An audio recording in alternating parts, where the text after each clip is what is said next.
Welcome, everybody, to another episode of Connect the Knox. I'm your host, Julia Hurley, connecting Knoxville to the nation. Today with us is a gentleman that I did not know that I knew for a long time until we actually re-met each other at an event. We'll get into that story in a minute. Brian Strong with TenHat. And I'm going to let him explain all of this to you. It went way over my head, which means that he has gone way above and beyond our original training courses from Sandler Sales. Brian, thank you so much for being here with us today. Well, thanks, Julia, for having me. Yes, of course. So let's start with Knoxville. How did we end up in Knoxville? Tell us our history and roots of Knoxville, a little bit about your company after that, and then we'll just take it from there. All right. Yeah. So I was actually born in Paducah, Kentucky.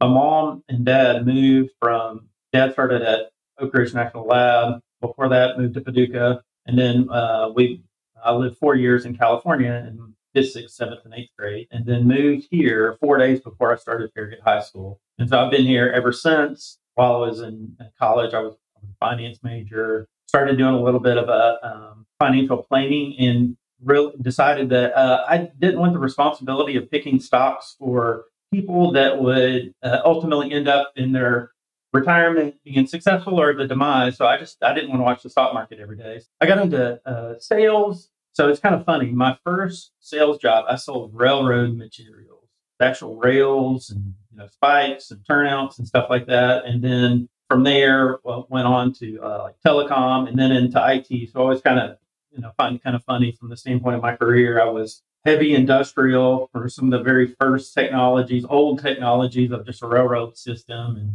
all the way up into, leading edge technology. How interesting. So this is one of those conversations that I have when people bring me something new that I don't, it's an industry that obviously needs to sell things. You can put it in your head that obviously somebody has to do that job, but you never think somebody in Knoxville goes around and sells railroad equipment and ties. You just immediately somehow magically think that the old school Rockefeller family has their own little railroad existence place, and that's where it all comes from. Oh yeah, that's exactly right. It was fascinating. We sold some new rail, but we mainly sold used rail. That was the craziest thing. They would tear up old rail lines and then they would, put it in different places. It was a fascinating. I liked it just because, like trains and what little boy doesn't like trains and stuff like that. So, and I was getting to live that as an adult. So that was fun. I traveled all the time. I was in 17 states in a year and a half or something like that. That's amazing. So you left that industry and you came back home. Yeah. So it was here in Knoxville. It was actually called Unitrack at the time. And then I got into, it was more industrial sales, and I had a Sunday school teacher that I wanted to learn hardcore sales or whatnot. And he had a manager that was in the telecom. I didn't care what industry it was. It just happened to be in the telecom industry. And he was a very pivotal in my career. His name was Jake Sedan. And he just taught me the diligence of cold calling and, just getting out there. If you were in the office too long, he'd kick you out. And, it was just, the follow-up and all these kind of different things. And then from there, I was pretty successful and I got recruited to a technology firm, RM Technologies, around 2005. That's kind of where I got into the, really IT business. That company became Claris Networks. And so I worked there for 6.5 years. That's actually where we met. A few years ago. I know this is a side story from our story. This morning, we went to an event and there was another gentleman there standing there. And as soon as I walked up to the table to pick up my name tag, and I've been a member of this organization for going on now, this is our 3rd year. And this is the first time I've seen him there. And he goes, Julia Hurley. And I was like, Sandler Sales Training. I knew that guy the minute I was like, oh my God, this was 25 years ago. And when I saw you, I was like, we already know each other, so it's so odd. It was not that long ago, or at least let's lie and say it wasn't that long ago. It feels like it, friend. It does. Okay, that's true. I like that. That's too funny. So yeah, that's where we met. And then I left Claris in 2012, and I started a company called Vendor Registry, which was we did a registration platform. We helped run purchasing departments for public entities. So cities, counties, local government, all kinds of different local governments. And we built that company, for a number of years and grew and grew. We had 600 governments all across the country using that platform, and it sold in 2020. Yeah, so we were the sixth largest registration system in the country for public procurement. We got bought by like number two, and then they bought a couple other ones and they became number one. So it was a really good success story that we had there. And even Chris Van Beek, my partner at Vendor Registry, he still works for the company and still doing that. So, and then roughly in 2020, I did a short stint at RDI Technologies, and then SH Data Tech, that's prior to TenHats, came calling. There was a bunch of, there were several Claris folks that were there. They started recruiting me back in. They were just having some issues of scale and sales and marketing. The company was partially owned at the time by Covenant Health, and so we have a 10,000 foot data center here. It's the first data center built in this area in 20 years. They just needed, some leadership and some guidance from the sales and marketing standpoint. I actually told them no to begin with. I was just like, I'm not interested. Claris was, for those people that are familiar with it, it was lightning in a bottle. We had, it was just a great success, a great run. It was a lot of fun. And it's just like, could you rebuild that again? And can lightning strike twice? So it took them a little bit to convince me. And so I did finally come over here. The company, one thing is that small businesses have trouble with, they get to a certain level and then they can't grow past that. And so through the experience of Claris, we were 2008, 2009, when the economy hit the skids.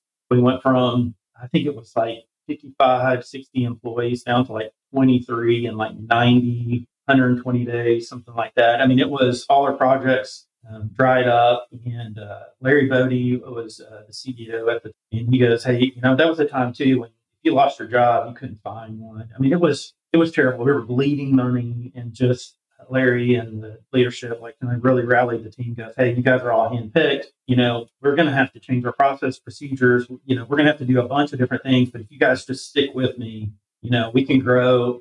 We can get out of this. We have the customer base. We have the cash flow. We just got to be better at what we do and efficient with fewer people. And so going through that experience really led us to a different plateau, and even beyond what we actually want to do here at TenHats. They became one of the top 10 largest MSPs in the country when they sold. That experience helped me over here at TenHats to really break through that barrier of the small business.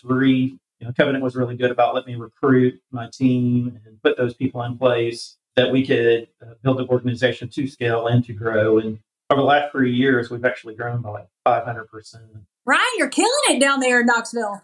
We're doing, we're doing very well, and we always have room to grow. And we're, the one thing about us is that we're never content. Where we are today is not where we're going to be tomorrow, and we're always, progressing forward. So, to get better and better, you just, every company's got its problems, and we get them all fixed. I mean, what we say is our goal for our clients is that our goal is for them to never call with an issue.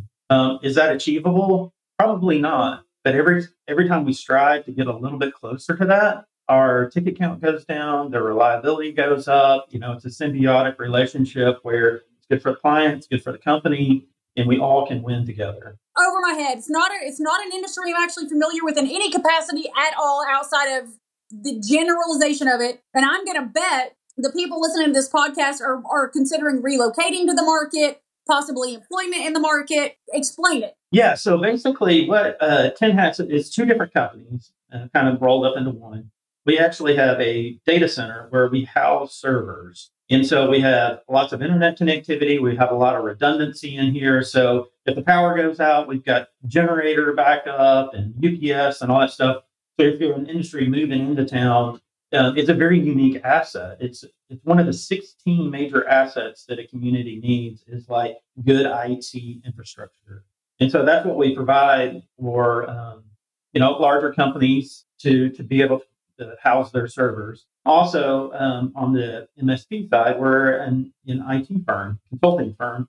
So so that TenHats is, it's emblematic, right? So if you're a small business, IT usually rolls up to somebody in accounting and finance, and they're wearing multiple hats, right? Trying to juggle all the different things that happens in a small business, right? And so for us, we can take on that IT hat, and you can outsource your IT to us, and we have help desk. We can help with all the equipment, make sure your email runs, backups, and all those kind of different things.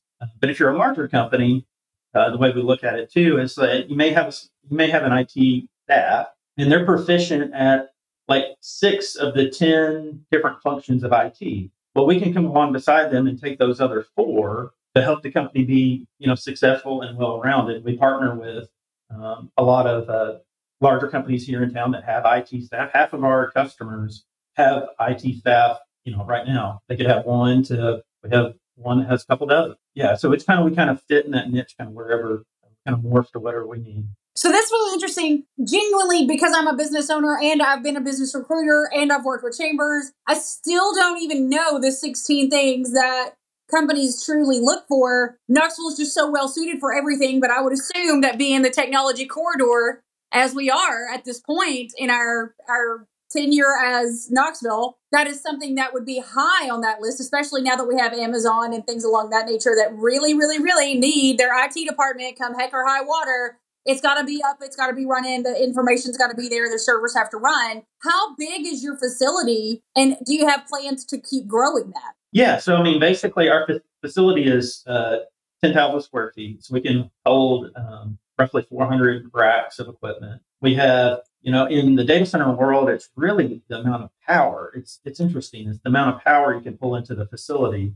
As AI comes on the scene a lot more, those servers that do AI actually consume a lot more power than your traditional servers that we use for running just our standard business operations. So we had 2 10 megawatt feeds from both sides. So we're actually in 2 different power grids, but 2 different substations that are powered by 2 different sets of power plants. It's pretty unique. So yeah, we could expand if we needed to the footprint of like the floor space, but the biggest limiting factor of any data center is the power it can deliver to the floor.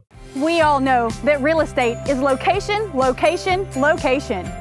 Our team at Just Homes Group has the true expertise, pairing buyers and sellers with the right opportunities.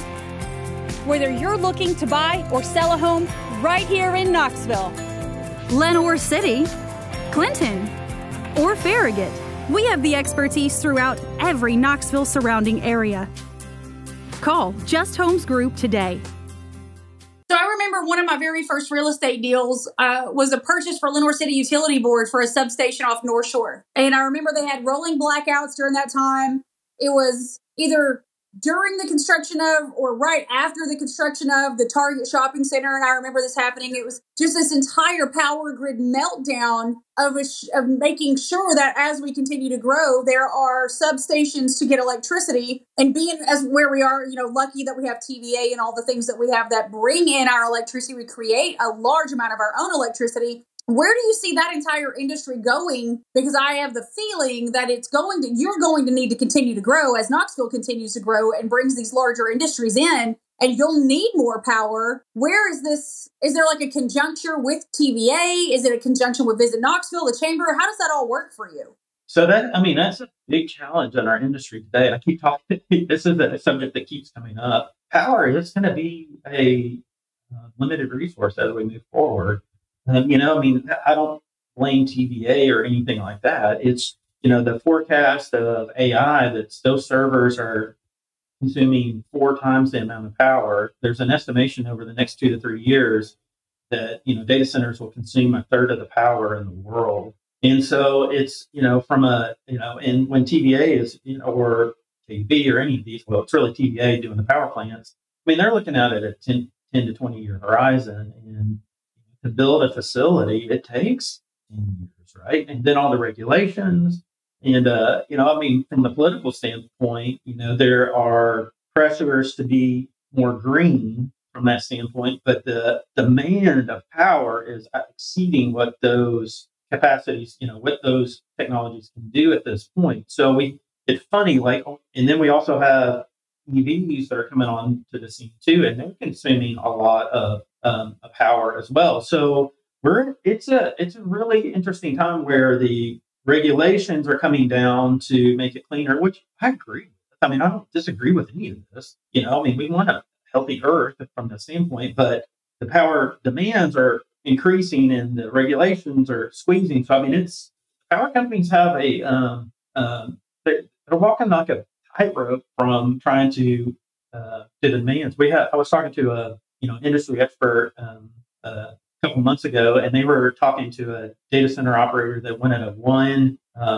gigawatt data center. So if you want to put it in perspective, like in January of this year, when we had all the snowstorm, TVA on their whole entire grid hit a high, and it was 34 and some change gigawatts. So you're thinking about one data center, that has a footprint of a few 100,000 square feet is going to take up one of those 35. That's insane. I mean, that's just not. I don't know how the technology's got to evolve. Something's got to give at some point. I have this conversation often with, again, relocations mostly, where they come from somewhere else and they don't, things are just different in different places. And Knoxville is one of those places where we're very familiar with coal. We're familiar with water power. We're familiar with how to generate electricity because we live in it. Like we drive past a coal power plant every day. And we have nuclear. I think nuclear is going to be the next. Not that it hasn't been popular. I think there's always a stimulation or whatever. You know what I'm trying to say? There's some kind of negativity associated with nuclear power. However, I understand that the governor's next initiative for the state of Tennessee is to become the nuclear center for power by the end of 2030. And I think that initiative has already been put into place. I think that nuclear energy is going to be one of the only methods of clean energy left to do. We can only create so many dams. We can only run so much water. We can only burn so much coal. Heck, we can only dig so much coal. And I think a lot of people really don't understand where our electricity comes from and how difficult it truly is to manufacture and at the levels to keep it as affordable as we have continued to keep it. No, 100%. I mean, I think nuclear is a sustainable, clean. It's a whole lot more clean. I mean, there is a stigma from some of the disasters back in the many years ago, but I mean that the technology and everything, the advancements have grown to make it a lot safer. I mean, I think France is something like 85% plus all nuclear. I mean, and they're a very green, friendly, country. So I mean, there's places all around the world that use a whole lot more nuclear than we do, and I think that's a good path forward. Yeah, I agree. I think we're going to see a lot of it. I think that's definitely going to be something that you and people in your. I mean, you own the company. I think you're really going to be the forefront of making those connections, especially with the new engineering school at UT, very specifically geared toward nuclear engineering. I think there's a reason that Knoxville is going that way. I feel like that Knoxville wants to be a tech hub, wants to be an energy hub, and you're literally already in the middle of it. I can see in the background of your office here, you're literally in the middle of growth of Knoxville. There's a crane in your window. Yeah, we're at Summit Hill, so the ballpark is being built like right in our back door. So yeah, the new Smoky Stadium. Yeah, it is good. And then on the IT side of it too, is like what we're trying to help is businesses, use technology to compete, thrive, and grow. It's one of those where in the past technology was just kind of one of those things that you had to have. It was kind of a necessary evil. Where today's time, technology is becoming essential, and it's becoming a competitive advantage on how you use your data. Also, you think about this. I mean, I kind of say we all run technology companies. They just happen to be in different industries. So if you think about if you took the technology out of your industry, real estate, I mean, how could you do your business without really the MLS? I mean, we print it on paper and stuff like that. I mean, it would drastically reduce your competitive advantage, right? How you use social media, how are we doing this podcast? I mean, all these different things on how we advance our businesses. Really, tech companies doing this certain business aspect. Yeah, I think that technology is going to continue to thrive and change. I see the future of Knoxville being, we're literally, I believe this, truly believe we are literally just starting our growth path. And I think that businesses like yours are going to continue to want to be in Knoxville. I feel like since you already have an established business in Knoxville, that you will have a leg up on that conversation and those doors to be open for you. As you grow, I know a lot of people that listen to this podcast are looking for career changes as they move here. They are talking with us about, hey, we want to be able to work from home. We need information. We need server farms. We need people to house our information for our large corporations. I know the chamber is constantly recruiting for large companies to come here, and they can't do that without companies like yours. So even having that in our backyard instead of in Chattanooga or in Nashville and having to rent that space, having it here locally makes a massive difference in the ability for growth. And I don't know if people really understand that connection. So thank you for sharing that today. Oddly enough, we've nearly hit our time. I could talk to you all day about technology and power and how that works. It's being, a politician for a decade, energy has always been on the conversation. So I've seen a lot of growth and change in Knoxville. With the right people in place, we are going places. And I feel like you're definitely in that place. And we appreciate you being here. And I want to take a minute for fire round. All right, favorite restaurant. We were talking about this the other day. There's so many awesome ones in here in Knoxville, like right now. So I'm going to say Kefi. Kefi is your favorite restaurant. They just did an update on the interior design in there. They posted it on their Insta. Oh, did they really? Oh. Yeah, it looks really good. It looks really, really classy. Love it. Very, very happy about Kefi. I really like that restaurant. And what he's doing too over Chasey Holloway. I mean, there's so many good ones. I mean, it's like, I'm not knocking all the ones out there. I mean, I love them all. Oh, Oliver. Yes, Oliver. I love the Oliver. I know you tried to explain it to me. It's really interesting. People will ask me all the time, hey, I'm new to town. Where would you recommend that I go? And I immediately say, please go to Oliver Royale. Sit on the patio. Best cheese plate in Knoxville. Best cheese. You can get a couple of cocktails, a cheese plate, enjoy yourself. Beautiful scenery, great location, and amazing food. Always a win for me. Always a win. Favorite pub or brewery? Man, we are big cocktail people. Harvest has some amazing cocktails. I mean, amazing cocktails. The last time I was at Harvest, I needed one. I was like, maybe half. I was like, I think I'm good. I will not be ordering a second. They pour them strong. They do. I mean, they have some really good stuff. I mean, the Maple Room. The Maple Room has probably my favorite old fashioned in town. I mean, it is just, they use pure maple syrup in there. Ooh, it is so good. So it reminds me of our trip to Vermont. If it didn't have maple syrup in it, I was shocked. It was delicious. Everything was delicious. All right. Favorite gas station? Wagons. I mean, you have to go with the local. Do you have a favorite gas station location? I have found that it matters to people. Well, yeah, I mean, I live in West Hill, so there's one right outside on Wesley that you'll see me stopping by at least once a week, Yeah, I actually drive from my office on South Peters all the way down just so I can get to a Weigels. It is very preferable. Yeah, I hope the Weigel family tunes into my podcast. I am pretty positive we talk about Weigels on every episode. I'm going to send them every episode and say, listen, friends, you need to know you're on my podcast. That's right, yeah. Everybody loves Weigels. I mean, coffee's good, everything's good. So. Everything is good there. All right, my friend, listen, I'm going to let you go. I really appreciate you. Let everybody know where they can find your business if they need your business. It's very intricate and important that we know where to find you. Yes, it's TenHats.com, TenHats.com, or you can email me directly. It's brian.strong@tenhats.com. It is such a pleasure to catch up with you. I hope to see you at an AGC meeting soon. Yes, I will get as many as I can. Absolutely, me too. I look forward to it. Thank you, everybody, for tuning in to another episode of Connect the Knox. I'm Julia Hurley, connecting Knoxville to the nation. Until next time. Thank you for tuning into the show. Make sure to like and subscribe. Leave a 5-star review on your podcast player of choice. And if you would like information on moving to Knoxville, send me a private message. As always, this is Julia Hurley, connecting Knoxville to the nation.